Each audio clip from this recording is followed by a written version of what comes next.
demi bisa segera menggendong Cicit. Nenek si konglomerat memaksa sang CEO pergi kencan buta ke hotel tengah malam. Bahkan sengaja menyiapkan beberapa wanita cantik luar biasa. Siapapun yang bisa menghabiskan malam bersama CEO, akan langsung mendapatkan hadiah 100 juta dolar. Para wanita pun langsung bersemangat setelah mendengarnya. Namun tak ada yang menyangka. Begitu sadar dirinya dijebak, CEO itu langsung kabur dalam keadaan linglung dari hotel. Di saat yang sama, ia melihat seorang gadis sedang diganggu pria tua. Gadis itu berusaha keras melarikan diri, dan secara tidak sengaja jatuh ke pelukan sang CEO. Melihat itu sang CEO tanpa ragu langsung menolongnya, menendang pria tua itu dengan keras. Lalu dengan penuh perhatian menatap gadis di pelukannya. Saat itu sang nenek menelepon, menanyakan tipe wanita seperti apa yang ia sukai. CEO yang salah paham mengira gadis itu adalah calon pasangan yang telah neneknya atur. Tanpa ragu ia langsung membawa gadis itu ke kamar. Gadis itu merasa ada yang tidak beres dan segera mendorongnya. Namun gerakan itu justru memicu nafsu penaklukan sang CEO. Ia mengira gadis itu datang demi uang, lalu berjanji berapapun uang yang diberikan neneknya, ia akan memberinya 2 kali lipat. Gadis itu panik dan menjelaskan bahwa ia masih pelajar dan belum bisa hamil. Namun CEO dengan tenang berkata bahwa dirinya mandul, jadi tak perlu khawatir, karena tertipu oleh kata-katanya. Gadis itu pun akhirnya menyerah dan mereka pun tidur bersama. Keesokan harinya CEO bertanya berapa yang gadis itu inginkan. Gadis itu berkata hanya butuh 4.000 dolar untuk bayar uang kuliah. Tapi CEO salah paham mengira ia meminta 40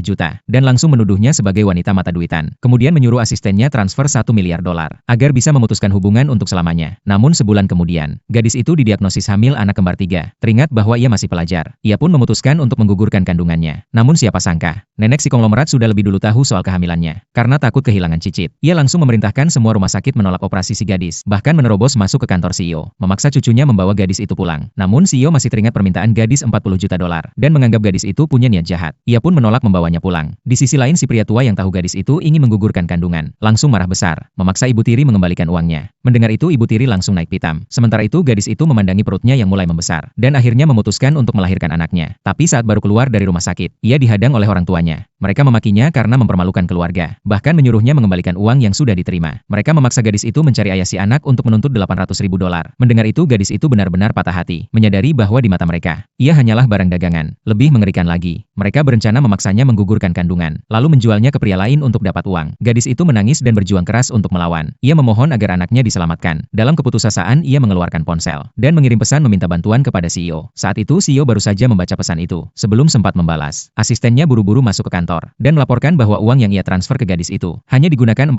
dolar untuk bayar kuliah, dan sisanya tidak disentuh sama sekali. CEO pun baru menyadari bahwa ia telah salah menuduh gadis itu. Ia langsung mengemudikan mobil menuju rumah sakit. Di saat yang sama gadis itu terus berusaha kabur, namun ia dipukuli oleh keluarganya hingga tubuhnya penuh luka, hingga akhirnya mengundang perhatian banyak orang. Karena hasutan ibu tiri, orang-orang di sekeliling mulai menghina gadis itu tak tahu malu. Ibu tiri yang melihat itu merasa puas, dan bersiap untuk terus memukulinya di depan umum. Namun pada saat itulah, CEO akhirnya tiba di lokasi kejadian.